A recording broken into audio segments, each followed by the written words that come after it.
You are 41 and you have $1 million in capital. 7 years ago, you had minus $50,000. Not zero, minus. The kind of number that doesn't feel like a number, it feels like a ceiling pressing down from below. You are sitting at the same kitchen table where you made the spreadsheet that changed everything. The table is the same. The coffee is the same brand.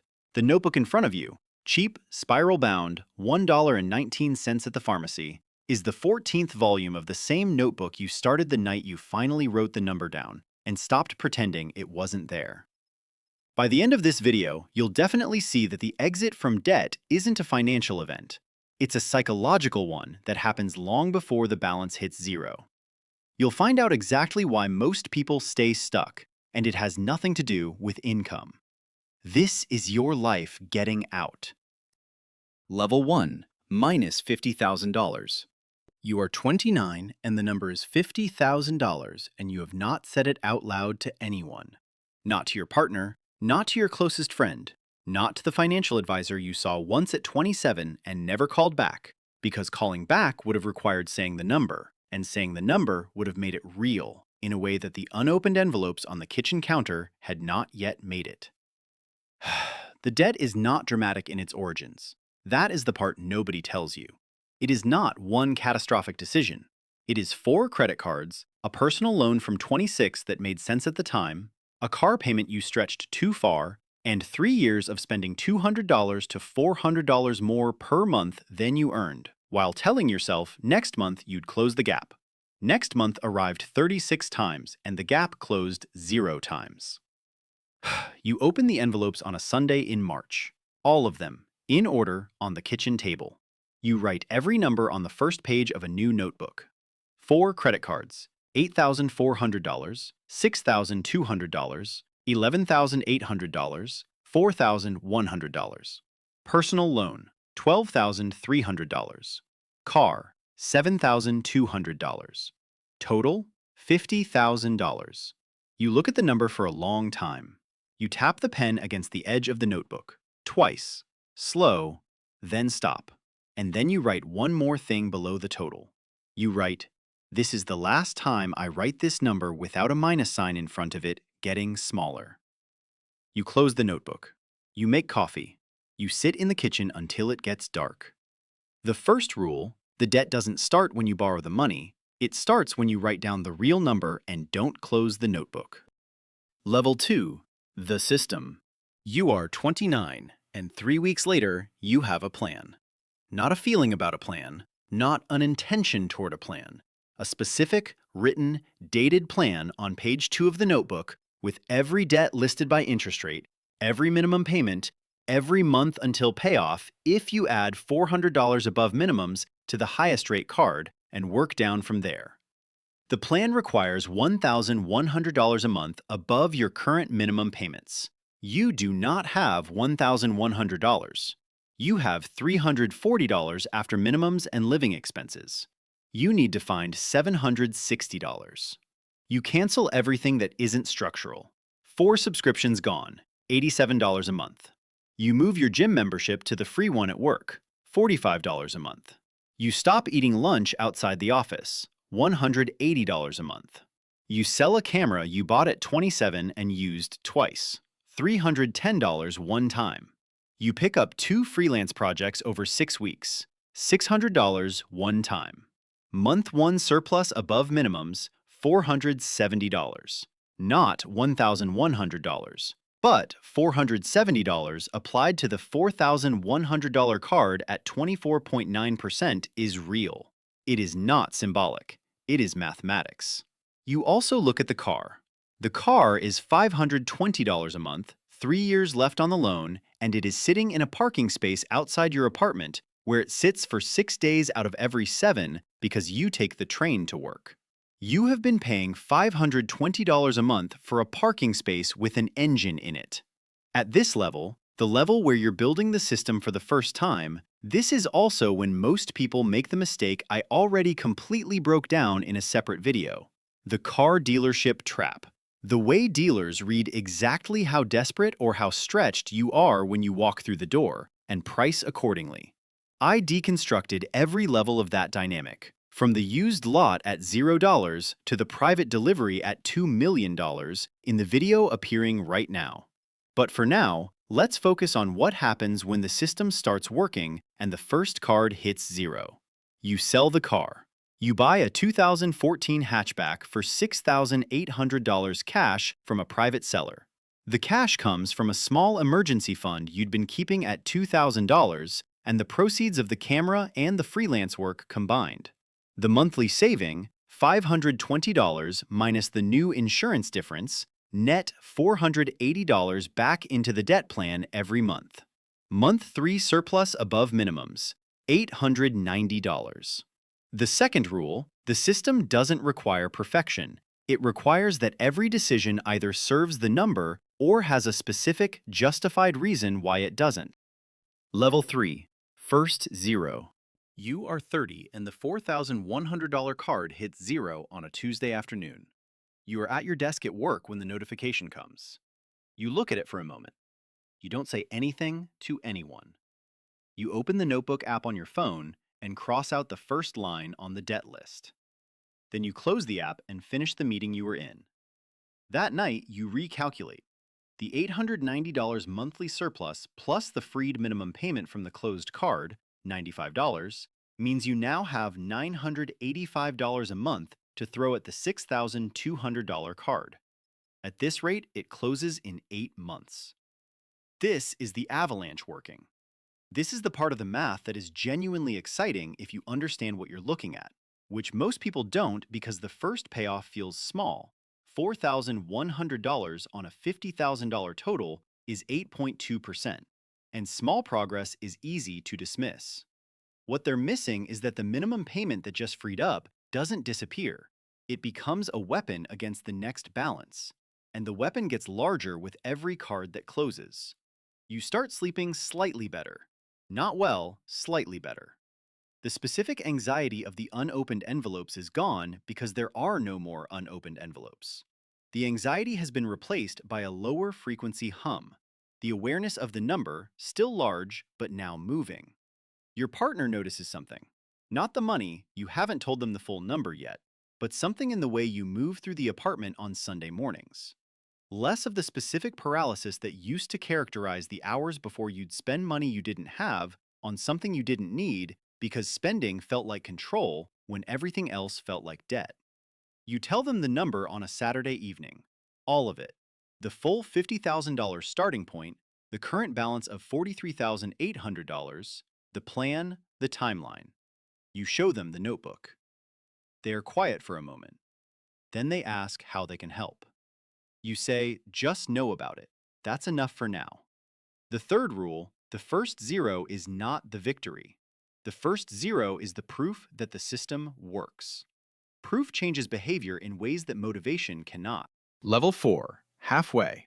You are 31 and the total debt is $24,900. Exactly halfway. You crossed it on a Thursday without planning to. The payment processed and the balance updated and you happened to check at the right moment. You wrote $24,900 in the notebook and drew a line through the middle of the page. Top half debt, bottom half future, and looked at it for longer than was strictly necessary. 2 cards closed. Personal loan next. The personal loan is $9,100 remaining, interest rate 14.2%, and at your current surplus rate, it closes in 11 months. You get a raise at work. Not large, 6%, which on your salary is $3,800 annually, $316 a month. The entire $316 goes into the debt plan without discussion, without deliberation, without the option of lifestyle adjustment entering the conversation. This is a decision you made on page 2 of the notebook 14 months ago. Any income increase goes to the plan until the plan is complete. This decision is harder than it sounds. A 6% raise at 31 comes with a social expectation. The slightly better apartment, the slightly nicer restaurant, the incremental, visible improvement that signals to your peer group that you are progressing. You make none of these moves. Your apartment is the same. Your car is the same hatchback. Your lunch is still from the office kitchen 4 days a week. A colleague asks if you're okay. You say, yes. He says you seem different. You say, you're working on something. He asks what? You say, math. He laughs. You don't explain further because explaining would require context, and the context is 30 months of decisions that led to a notebook with a line through the middle of a page. And that is not a dinner conversation. The fourth rule, halfway is the most dangerous point. The urgency of the beginning is gone, and the relief of the end is not yet visible.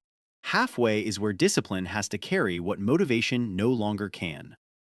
Level 5, 0. You are 33, and the last payment processes on a Wednesday morning at 9:17 a.m. You are on the train to work. You feel the notification, and you look at the screen, and the balance says $0.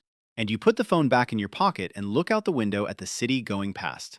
You don't cry, you don't text anyone. You sit with it for the 40 minutes the train takes to reach your stop, and you let the number settle into whatever space it occupies when it changes from something you've been carrying to something you've put down. That afternoon, you open the notebook to page 2, the debt list. Every line crossed out. Every balance, 0. The total at the bottom, $50,000, with a line through it and the date beside it, and nothing else. You close the notebook. You open a new one. On the first page, you write one number, $0. Below it, you write, direction reversed. That night, you and your partner go to dinner at a restaurant you chose because you wanted to, not because you calculated whether you could. You order what you want.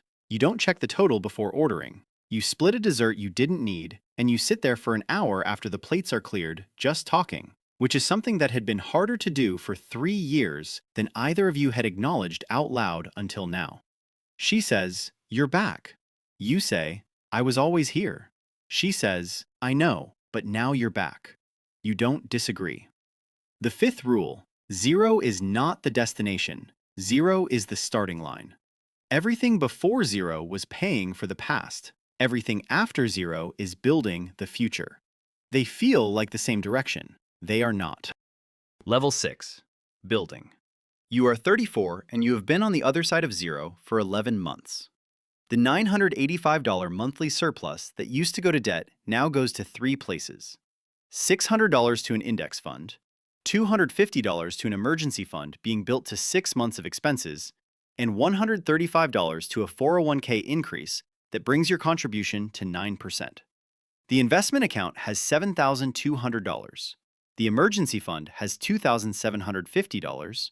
The 401k has grown to $34,000 with the increased contribution and the market doing what markets do when you leave them alone. Total net worth, $44,000. Positive, growing, pointing in the right direction for the first time since you were 23. You still have the same apartment. You still drive the hatchback. Your lunch is still from the office kitchen 3 days a week, though you've relaxed the other 2. These are not sacrifices anymore. They are just the shape of a life that spends less than it earns, and the shape has become normal in the way that the previous shape, the one with the unopened envelopes, used to feel normal. A friend mentions he's thinking about consolidating his credit card debt into a personal loan. He asks what you think. You ask him what the interest rates are on each card. He doesn't know off the top of his head. You say, "Find out, write them all down in order, and call me back." He calls back 2 days later. He has the numbers. You spend 40 minutes on the phone walking him through page 2 of the notebook. The same page, the same logic, the same avalanche. He says it sounds simple. You say it is simple. You say simple is not the same as easy. He says he'll start next month. You say start tonight. The sixth rule. Building after 0 requires the same discipline as paying down before 0. The direction changed, the habit didn't. That's the point. Level 7, $1 million. You are 41, and the number in your investment accounts, your retirement fund, and your property equity combined is $1 million. It arrived the same way the last payment arrived. A notification, a number on a screen, a moment on a Tuesday that looked like every other Tuesday. You wrote it in the notebook, you made coffee, you sat at the kitchen table. The table is the same, the notebook brand is the same, 14th volume, same pharmacy, same $1.19. The pen has the cracked cap and the dried ink ring at the bottom replaced twice with identical ones from the same shelf. You keep going back to the same shelf. You don't examine why. You open the first notebook, the one from the Sunday in March 12 years ago. Page 1, the debt list. 4 credit cards, personal loan, car. Total, $50,000. Your handwriting slightly less steady than it is now. Below the total, the line you wrote that night. This is the last time I write this number without a minus sign in front of it, getting smaller. You read it for a while. Then you open the 14th notebook to a fresh page. You write $1 million. Below it, you write the date. Below that, you write one more line. It got smaller. Then it became something else entirely. Your phone shows 9 unread messages. You answer your partner's first. She asks if you want dinner at 7. You say yes. You sleep 7 hours. You are present most evenings. You have a financial advisor, a tax accountant, and a property you bought at 37 that has appreciated $140,000. You have a life that was built on the other side of a number that once felt like a ceiling. Somewhere right now, someone has unopened envelopes on a kitchen table. The number inside them is real, and they know it's real, and they have not opened them in 3 weeks because opening them means writing the number down, and writing it down means it's true. It's already true. It was true before the envelopes arrived. The envelopes didn't create the debt. The months of looking away did. And the recovery doesn't start with a plan or a spreadsheet or a side income. It starts with opening the envelopes. It starts with writing the number. It starts with not closing the notebook. Everything else is just math. And the math, once you let it run in the right direction long enough, does something you didn't believe it could do when you were sitting in the dark with $50,000 in unpaid debt and a pen you hadn't uncapped yet. It compounds. And compounding, given enough time and enough discipline and enough Tuesday mornings where you do the small thing instead of the comfortable thing, eventually produces a number on a kitchen table that looks nothing like where you started. Open the envelopes.